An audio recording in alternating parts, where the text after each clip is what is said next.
میرے بابا کا لاہور شہر میں گاڑیوں کا ایک بہت بڑا شو روم ہے۔ ہم اپنے ماں باپ کی 2 ہی بیٹیاں ہیں۔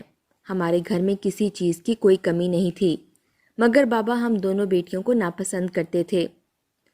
جب میرے بابا نے میری ماں سے شادی کی تو انہیں بیٹے کی بہت چاہ تھی، مگر اللہ پاک نے انہیں پہلی اولاد بیٹی میری شکل میں عطا کی۔ شادی کے دوسرے سال جب میری ماں دوبارہ امید سے ہوئی تو میرے بابا کو یقین تھا کہ اس بار بیٹا ہی ہوگا، مگر اس بار بھی انہیں مایوسی کا سامنا کرنا پڑا، کیونکہ میری ماں نے اس بار بھی بیٹی کو جنم دیا تھا۔ میری چھوٹی بہن کے پیدا ہوتے ہی میرے بابا نے دوسری شادی کی رٹ لگا لی کہ اب میں بیٹے کی خاطر دوسری شادی کر کے ہی رہوں گا۔ میرے والد ایک ضدی قسم کے آدمی تھے۔ وہ ہر حالت میں دوسری شادی کر لیتے اگر میرے دادا انہیں اپنی جائیداد سے بے دخل کرنے کی دھمکی نہ دیتے۔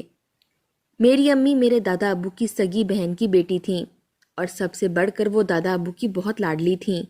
تبھی دادا ابو نے اپنے بیٹے کو دوسری شادی نہیں کرنے دی۔ پھر اللہ تعالیٰ کی ایسی کرنی ہوئی کہ ہم دونوں بہنوں کے بعد بھی ہمارے والدین کی کوئی اولاد نہ ہوئی۔ بس اسی دن سے میرے والد ہم دونوں بہنوں سے نفرت کرنے لگے تھے۔ وقت گزرتا گیا اور میں 17 سال کی ہو گئی۔ میں نے میٹرک اچھے نمبروں سے پاس کیا تھا۔ مجھے پڑھنے کا بہت شوق تھا، میں ڈاکٹر بننا چاہتی تھی، مگر میرے بابا چاہتے تھے کہ ہم دونوں بہنوں کی جلدی سے شادی ہو جائے۔ وہ تو میری شادی بہت پہلے ہی کروانا چاہتے تھے۔ یہ تو میری ماں نے شور ڈالا کہ لڑکی کو کم سے کم 17 برس کا تو ہونے دو۔ میری چھوٹی بہن 15 سال کی تھی۔ میرے بابا کہتے تھے بس تمہاری شادی اسی سال ہوگی اور اگلے سال میں تمہاری بہن کو بھی رخصت کر دوں گا۔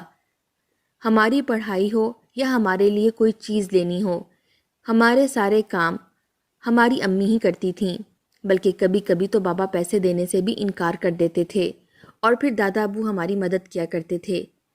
ابا نے جس لڑکے سے میری شادی طے کی تھی، اس کو لڑکا کہنا بھی مناسب نہیں ہوگا، وہ 35 سال کا تھا جبکہ میں 17 سال کی تھی۔ ہماری عمر میں 18 سال کا فرق تھا۔ میری ماں نے بہت شور مچایا کہ ابھی لڑکی کی عمر ہی کیا ہے، وہ ڈاکٹر بننا چاہتی ہے، خدا کے لیے اسے پڑھنے دو۔ مگر میرے باپ نے میری ماں کی ایک نہیں سنی اور کہا کہ میں ان بیٹیوں کا بوجھ اور نہیں اٹھا سکتا، ویسے بھی یہ پرائی ہوتی ہیں، اپنے گھروں کی وقت سے ہو جائیں تو اور کیا چاہیے۔ لیکن میں نے سنا تھا کہ جس شخص سے میری شادی کروائی جا رہی ہے وہ ایک بہت اچھا انسان تھا۔ اس کے گھر میں زیادہ لوگ نہیں تھے، صرف اس کی ایک بوڑھی ماں اور ایک بھائی تھا۔ میں نے یہ بھی سن رکھا تھا کہ اس کے گھر کا ماحول اچھا ہے، کوئی روک ٹوک نہیں ہے، میں کبھی بھی کہیں بھی جا سکتی تھی، ساتھ ہی وہ پیسے بھی اچھے کماتا ہے۔ اور میرے بابا نے کہا کہ مرد کی کمائی دیکھی جاتی ہے، شکل اور عمر میں کیا رکھا ہے۔ لیکن میں بہت ڈری ہوئی تھی، میں شادی نہیں کرنا چاہتی تھی۔ جب مجھے دلہن بنایا جا رہا تھا تو میرے ہاتھ پاؤں کانپ رہے تھے اور میرے آس پاس کی عورتیں یہ جانتی تھیں کہ میں شرم سے نہیں کانپ رہی بلکہ میں بہت ڈری ہوئی ہوں۔ سب نے سمجھایا کہ ڈرنے کی کوئی بات نہیں ہے۔ عورتیں کچھ دیر کے لیے مجھے اکیلا چھوڑ کر کمرے سے گئیں تو میری چھوٹی بہن اندر آ گئی۔ وہ خود سجی ہوئی تھی اور بہت زیادہ پیاری لگ رہی تھی۔ وہ مجھ سے زیادہ خوبصورت تھی۔ وہ بہت خوش تھی۔ آج میری چھوٹی بہن نے ایک عجیب سی بات کر دی جسے سن کر میں حیران و پریشان ہو گئی۔ جب اس نے مجھے کہا کہ آپی آپ تو بہت ڈری ہوئی لگ رہی ہیں، میں نے کہا ہاں واقعی میں بہت ڈری ہوئی ہوں۔ شادی کوئی بچوں کا کھیل نہیں ہوتا، اچانک سے انسان کی ساری زندگی، ماحول، رہن سہن سب کچھ بدل جاتا ہے اور نئی نویلی دلہن تو اپنی مرضی سے اٹھ کے کہیں بھی نہیں جا سکتی۔ اور اچانک میری معصوم سی بہن نے اتنی بڑی بات کہہ دی۔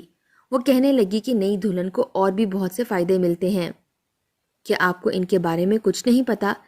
میں نے اسے حیران ہو کر دیکھا اور پوچھا یہ کون سے فائدے کی بات کر رہی ہے؟ تو کہنے لگی باجی آپ مجھ سے بڑی ہیں، آپ کو زیادہ پتا ہوگا اور اتنی بھی معصوم نہ بنے۔ میں حیران و پریشان رہ گئی۔ میری شادی میں ایک بہت ہی عجیب کام ہوا۔ مجھے پتا چلا کہ میرا دولہا کہیں گم ہو گیا ہے۔ 2-4 گھنٹے سے تو یہی کہا جا رہا تھا کہ ابھی آ جاتا ہے، لگتا ہے کسی کام سے گیا ہے۔ لیکن جب وقت گزرتا گیا تو سارے ہی پریشان ہو گئے کہ آخر بھلا اینڈ ٹائم پر وہ کہاں غائب ہو گیا۔ میرے دل میں تو برے خیال آنے لگے کہ کہیں وہ اس رشتے سے راضی نہیں تھا، اس لیے عین وقت پر چلا گیا۔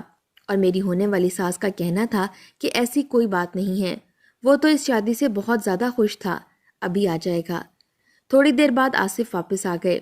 سب نے اس سے پوچھا کہ آخر وہ گیا کہاں تھا، تو کہنے لگا کہ مٹھائی لانا بھول گئے تھے، اس لیے میں مٹھائی لینے چلا گیا تھا، لیکن واپسی پر ٹریفک میں پھنس گیا، بہت معذرت چاہتا ہوں۔ سب نے اسے کہا کہ تمہیں جانے کی کیا ضرورت تھی، تم کسی اور کو بھیج دیتے۔ اس کا کہنا تھا کہ نہیں، یہ کام میں خود کرنا چاہتا تھا۔ خیر میری شادی ہو گئی اور میں اپنی حقیقی گھر میں آ گئی۔ میری ساس میرے کمرے میں آئی تو انہوں نے مجھے اپنی بیٹی مان لیا اور کہا کہ اس گھر کو اپنا گھر سمجھنا، تمہیں یہاں کسی قسم کی کوئی تکلیف نہیں ہوگی۔ اگر آصف تمہارے ساتھ کوئی بدسلوکی کرے یا تمہیں کچھ برا بھلا کہے تو تم آ کر مجھے بتانا۔ میں اپنی ساس کے رویے سے بہت خوش ہوئی، اللہ تعالیٰ کا شکر ادا کیا کہ اس نے مجھے اتنی اچھی ساس دی، ورنہ ہمیشہ یہی سنتی آئی تھی کہ ساس کبھی اچھی نہیں ہوتی اور آپ کا جینا حرام کر دیتی ہے۔ میری ساس تو بہت اچھی تھی۔ آصف جب رات کو کمرے میں آیا تو اس نے آتے ہی اپنے سر پر پہنا ہوا کلا ایک طرف پھینک دیا، شیروانی کو ایسے ہی بے دردی سے اتار کر پھینکا جیسے اس سے بہت تنگ ہو۔ وہ تو اپنے ہی کاموں میں لگا ہوا تھا، جیسے بھول ہی گیا ہو کہ میں بھی اس کے کمرے میں بیٹھی ہوں۔ اس نے اچانک میری طرف دیکھا، یہ لو تمہارا منہ دکھائی کا تحفہ، امی نے تمہارے لیے پسند کیا ہے۔ اس نے ایک چھوٹی سی ڈبیا میری طرف اچھال دی۔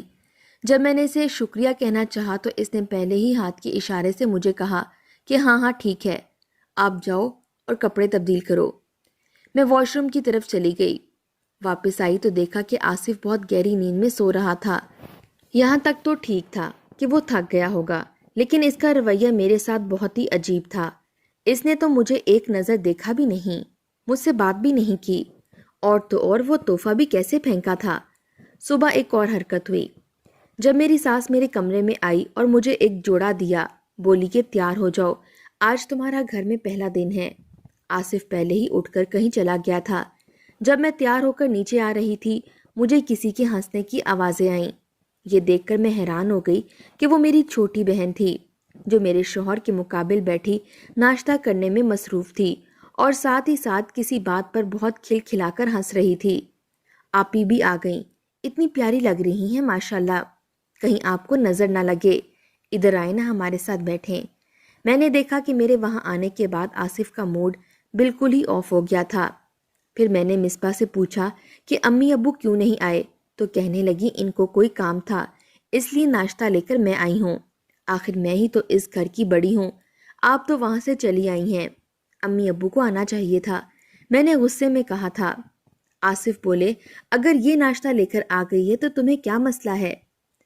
ایک تو تمہاری بہن نے تمہارا اتنا خیال کیا اور تم بحث کر رہی ہو۔ ان کی بات سن کر میں حیران رہ گئی۔ وہ میری بہن کی طرفداریاں کر رہے تھے۔ اگلے دن میرا ولیمہ بھی تھا۔ شادی کے 2-4 دن اور بھی گزر گئے۔ میں نے اپنی ساس سے کہا کہ وہ گھر کا کوئی کام نہیں کریں گی، سارا گھر میں سنبھال لوں گی۔ انہوں نے منع کیا، لیکن میں نے ضد کی۔ میری ساس میرے ساتھ اتنی اچھی تھیں اور مجھے بھی ان کا خیال کرنا چاہیے تھا۔ ویسے بھی اتنے کام نہیں تھے، 4 لوگوں کے بھلا کیا کام ہوتے ہیں۔ ابھی میری شادی کو 1 ہفتہ ہوا تھا۔ میری بہن میرے گھر آئی۔ میری بہن نے کہا کہ مجھے آپ کا ولیمے والا سوٹ چاہیے، مجھے اپنے اسکول کی کسی پارٹی میں جانا ہے۔ میں حیران ہو کر بولی کہ بابا نے تمہیں اسکول کی پارٹی میں جانے کی اجازت کیسے دے دی؟ تو اس نے کہا کہ بس میں نے کسی طرح انہیں منا لیا، لیکن یہ بات قابل ہضم نہیں تھی، کیونکہ میرے ابو کبھی بھی ہمیں کسی پارٹی میں نہیں جانے کی اجازت دیتے تھے۔ جلدی کریں، مجھے تیار بھی ہونا ہے۔ میری بہن نے جلدی سے میرے ولیمے والا سوٹ، اس کے ساتھ کے جوتے اور زیورات اٹھائے اور وہاں سے چلی گئی۔ کہنے کو تو آصف اور میری شادی ہوئے 1 ہفتہ ہو گیا تھا، لیکن ہمارے بیچ میں میاں بیوی والا کوئی تعلق نہیں تھا۔ مجھے تو یہ بھی معلوم نہیں تھا کہ وہ کس ٹائم کہاں جاتے ہیں، کہاں ہوتے ہیں اور کہاں سے آتے ہیں۔ وہ تو مجھے اپنا کوئی کام بھی نہیں کہتے تھے۔ 2 دن بعد ہمارے گھر میں ایک عجیب حرکت ہوئی۔ ان کی خالہ آئی اور یہ گلہ کرنے لگیں کہ اب میرے گھر میں ابھی تک دعوت پر کیوں نہیں آئے۔ میری ساس نے کہا کہ دونوں ابھی کسی کے ہاں دعوت پر نہیں گئے، ابھی شادی کو دن ہی کتنے ہوئے ہیں۔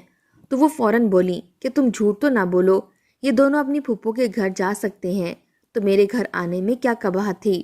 میرا گھر بھی تو اسی گلی میں ہے، میں نے خود دونوں کو گلی میں جاتے ہوئے دیکھا ہے۔ میں کچن میں کھڑی ان کے لیے چائے بنا رہی تھی، لیکن یہ بات سن کر میں حیران رہ گئی کہ آخر یہ کیا کہہ رہی ہیں۔ میری ساس نے کہا کہ نہیں، یہ تو کہیں نہیں گئی۔ تو وہ کہنے لگی کہ اب بیٹے کی شادی ہو گئی ہے، اب وہ تمہیں بتا کے تھوڑی جائے گا، ویسے بھی تم بوڑھی ہو گئی ہو، تمہیں یاد کہاں رہتا ہے۔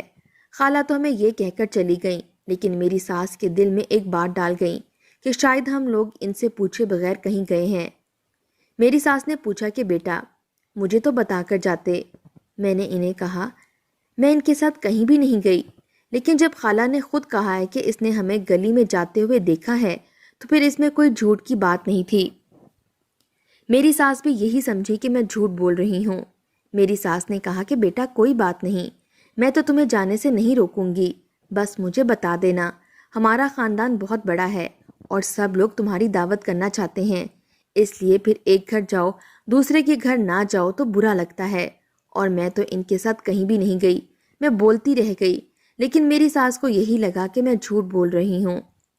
خالہ نے کس عورت کے ساتھ آصف کو دیکھ لیا کہ وہ ایسی بات کر کے چلی گئیں۔ میری جرت نہیں تھی کہ میں اس بارے میں اپنے شوہر سے بات کرتی، میں تو اسے اپنے حق کی بات بھی نہیں کر پا رہی تھی۔ میں اس کی بیوی ہوں اور اس کو میرے ساتھ اپنا رویہ ٹھیک رکھنا چاہیے۔ ایک دن میں نے سوچا کہ یہ مجھے اپنی بیوی سمجھتا بھی ہے یا نہیں۔ میں نے اسے کہا کہ مجھے کچھ پیسوں کی ضرورت ہے۔ میرے کچے دماغ میں یہ بات گھوم رہی تھی، اگر وہ مجھے اپنی بیوی سمجھتا ہے تو مجھے پیسے ضرور دے گا، اور اگر مجھے اپنی بیوی نہیں سمجھتا تو مجھے پیسے دینے سے انکار کر دے گا۔ اس نے مجھ سے پوچھا کہ تمہیں کتنے پیسوں کی ضرورت ہے؟ میں نے کہا کہ مجھے 2000 چاہیے۔ اس نے فوراً 2000 نکال کر میری ہتھیلی پر رکھ دیے اور کہا اور پیسوں کی ضرورت ہو تو مجھے بتا دیا کرو۔ میں پگلی اسی بات پر خوش ہو گئی کہ میرا شوہر کم سے کم مجھے اپنی ذمہ داری تو سمجھتا ہے، اور شاید اس کو اس رشتے کو قبول کرنے کے لیے تھوڑے وقت کی ضرورت ہے۔ میں اس کی اس بات پر خوش تھی کہ دھیرے دھیرے سب ٹھیک ہو جائے گا، کہ ایک دن میری بہن میرے گھر آئی اور آ کر میرے کمرے میں بیٹھ گئی۔ میں نے اسے کہا کہ تمہیں تھوڑی دیر یہاں ہی بیٹھنا ہوگا، کیونکہ میں نے چولہے پر ہانڈی چڑھائی ہے، اگر نہیں گئی تو وہ جل جائے گی۔ اس نے کہا کہ کوئی مسئلہ نہیں ہے، آپ اپنے کام ختم کر لیں، میں کمرے میں ہی بیٹھی ہوں، آرام سے اپنا کام ختم کر لیں۔ اور میں اپنا کام ختم کر کے واپس آئی تو دیکھ کر حیران رہ گئی، میری بہن میرے کمرے میں بے ہوش پڑی تھی۔ میں بری طرح پریشان ہو گئی۔ میں نے اپنی ساس کو آواز دی، وہ بھی گھبرا گئی کہ بچی کو کیا ہو گیا ہے۔ میں نے آصف کا نمبر ملایا، لیکن اس کا نمبر آف جا رہا تھا۔ اتنے میں میرا چھوٹا دیور آ گیا۔ میں اپنی بہن کو ڈاکٹر کے پاس لے گئی۔ امی ابا بھی وہاں آ گئے۔ ڈاکٹر نے کہا کہ کوئی مسئلہ نہیں ہے، شاید ان کو کمزوری ہے، اس عمر میں ایسا ہوتا ہے۔ میں نے مصباح سے دریافت کیا کہ تمہیں کیا ہوا تھا؟ اس نے کہا کہ مجھے چکر آ گئے تھے، پر آج وہ مجھ سے نظر نہیں ملا پا رہی تھی۔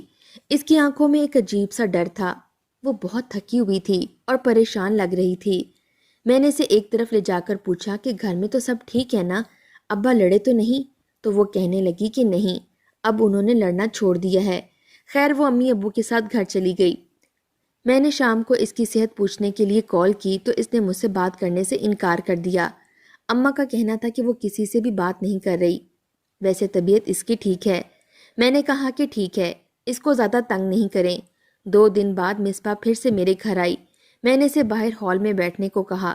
میری ساس نے مجھے اپنے کمرے میں بلایا، میں ان کی بات سننے لگی۔ واپس آئی تو مصباح ہال میں نہیں تھی۔ میں نے اس کو آواز دی، اسے تلاش کرنے لگی، وہ میرے کمرے میں تھی اور بے ہوش پڑی تھی۔ میں فوراً اس کی طرف بڑھی، ڈاکٹر کے پاس لے گئی۔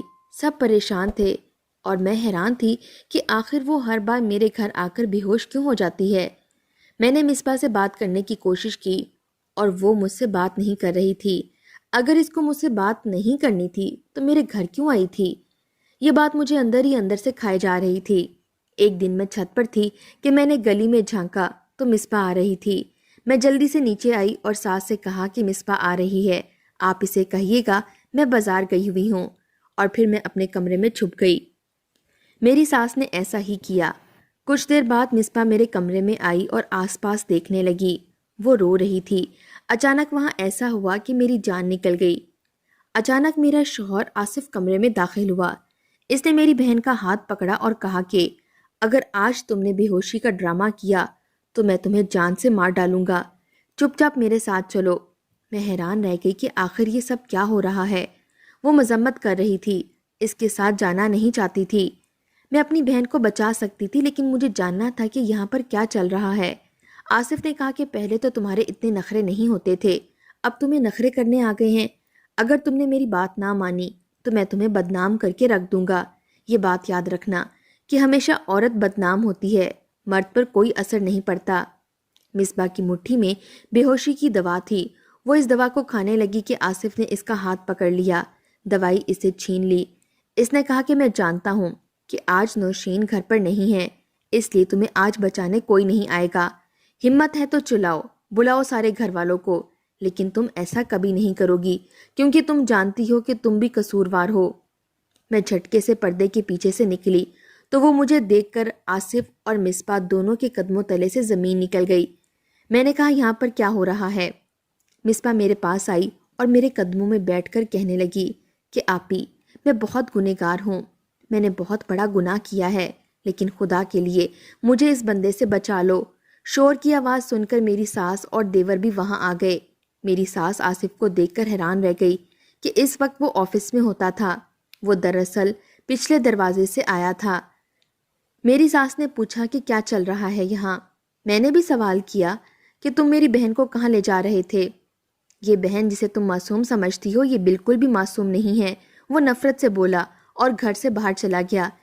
پھر مصباح نے روتے ہوئے مجھے کہا کہ آصف کے ساتھ اس کا تعلق ہماری شادی سے پہلے کا تھا، لیکن مصباح نے اسے بتا دیا تھا کہ جب تک اس کی بڑی بہن کی شادی نہیں ہو جاتی گھر والے چھوٹی بہن کی شادی نہیں کریں گے۔ پھر ابا نے زبردستی آپی کی شادی آصف سے کر دی۔ آپی کی شادی والے دن بھی ہم لوگ جھگڑ رہے تھے اور اس کے بعد بھی ہم لوگ روز ملا کرتے تھے، باہر جاتے، سیر کرتے۔ ایک دن میں آپ کا سوٹ مانگنے آئی تھی۔ اس دن میں آصف کے ساتھ گھومنے پھرنے گئی تھی اور آپ کے کپڑے اس لیے پہنے تھے تاکہ کسی کو ہم پر شک نہ ہو۔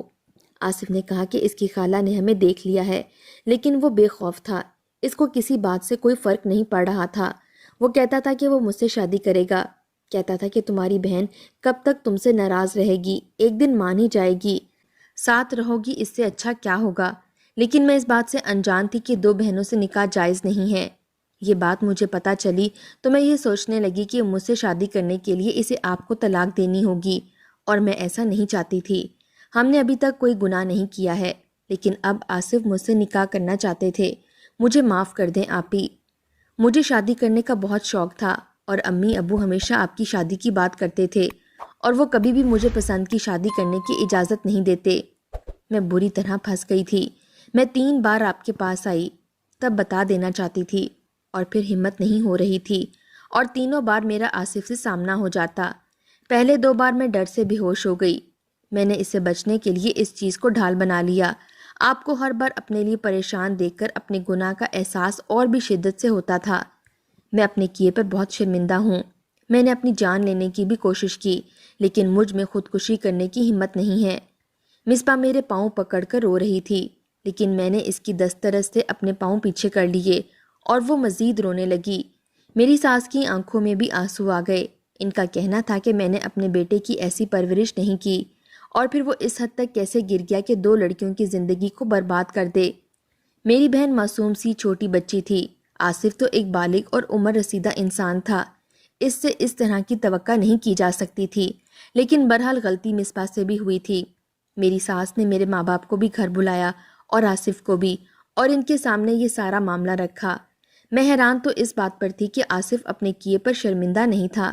اس کا کہنا تھا میں کسی سے معافی نہیں مانگوں گا، اپنی ایک بیٹی کو میرے سے طلاق دلوائیں اور دوسری کا مجھ سے نکاح کر دیں، نہیں تو میں اس کے خلاف بدنامی پھیلا دوں گا۔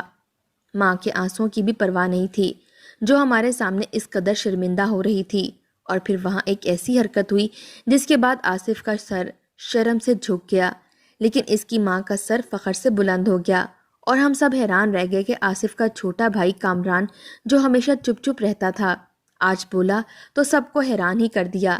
اس نے کہا کہ آپ کو جو کرنا ہے کریں، میں مصباح سے نکاح کروں گا، جو غلطی آپ نے کی ہے اب میں صحیح کروں گا، اور بھابھی کی بھی خلا دھلواؤں گا، کیونکہ آپ اتنی اچھی عورت کے ساتھ رہنے کے حقدار نہیں ہیں۔ آصف نے کامران کو برا بھلا کہنا شروع کر دیا، یہاں تک کہ بات ہاتھا پائی تک آ گئی۔ میرے والد صاحب آگے بڑھے اور کہا کہ خبردار جو اس کو ہاتھ بھی لگایا۔ 1 ہفتے بعد مصباح کا نکاح کامران سے کروا دیا گیا۔ آصف نے دیکھا کہ اس کا سارا خاندان، اس کا اپنا بھائی اور اس کی بیوی بھی اس کے ساتھ نہیں، تو وہ بہت شرمندہ ہوا اور سب سے معافی مانگنے لگا، لیکن میں اب اپنا ارادہ بنا چکی تھی۔ میں نے کہا میں اس کے ساتھ نہیں رہنا چاہتی اور میں اپنا سامان پیک کرنے لگی۔ میری ساس میرے پاس آئی اور مجھے سمجھانے لگیں کہ جتنی غلطی آصف کی تھی اتنی ہی مصباح کی بھی تھی۔ اگر تم اپنی بہن کو معاف کر سکتی ہو تو ہم سب آصف کو بھی معاف کر سکتے ہیں۔ آصف کو بھی اپنی غلطی کا احساس ہو گیا تھا۔ وہ بار بار مجھ سے معافی مانگ رہے تھے، مگر میرا دل ٹوٹ چکا تھا، میرا بھروسہ ان سے اٹھ چکا تھا۔ جب میں نے اپنا فیصلہ نہ بدلا تو آصف روتے ہوئے گھر سے باہر چلے گئے۔ کچھ دیر بعد میرا موبائل بجا اور ہمیں خبر ملی کہ آصف ایک حادثے کا شکار ہو گیا ہے۔ ہم سب ہسپتال بھاگے۔ آصف کی حالت بہت بری تھی، وہ بہت زخمی تھا اور اب بھی مجھ سے معافی مانگ رہا تھا۔ اس کی یہ حالت دیکھ کر مجھ سے رہا نہ گیا اور میں نے اسے معاف کر دیا اور اس کی زندگی کی دعائیں کرنے لگی۔ اللہ نے میری دعائیں سن لی اور آصف 1 ماہ ہسپتال رہنے کے بعد گھر آ گیا۔ مصباح اور کامران ہمیشہ کے لیے کراچی شفٹ ہو گئے اور میں آصف کے ساتھ ایک ہنسی خوشی زندگی گزار رہی ہوں۔ آصف پہلے سے بہت بدل گئے تھے اور میرا خیال بھی بہت رکھتے تھے، لیکن پھر بھی میرے دل میں خیال آتا تھا کہ یہ مجھے پھر دوبارہ دھوکہ دیں گے۔ آپ کے خیال میں نے ان کو معاف کر کے ان کے ساتھ زندگی گزارنے کا فیصلہ ٹھیک کیا یا مجھے انہیں موقع نہیں دینا چاہیے تھا؟ اپنی قیمتی رائے کامنٹ باکس میں ضرور دیجیے گا، اور اگر آپ ہمارے چینل پر نئے ہیں تو چینل کو سبسکرائب کر دیں اور ویڈیو کو لائک کر دیں۔ شکریہ۔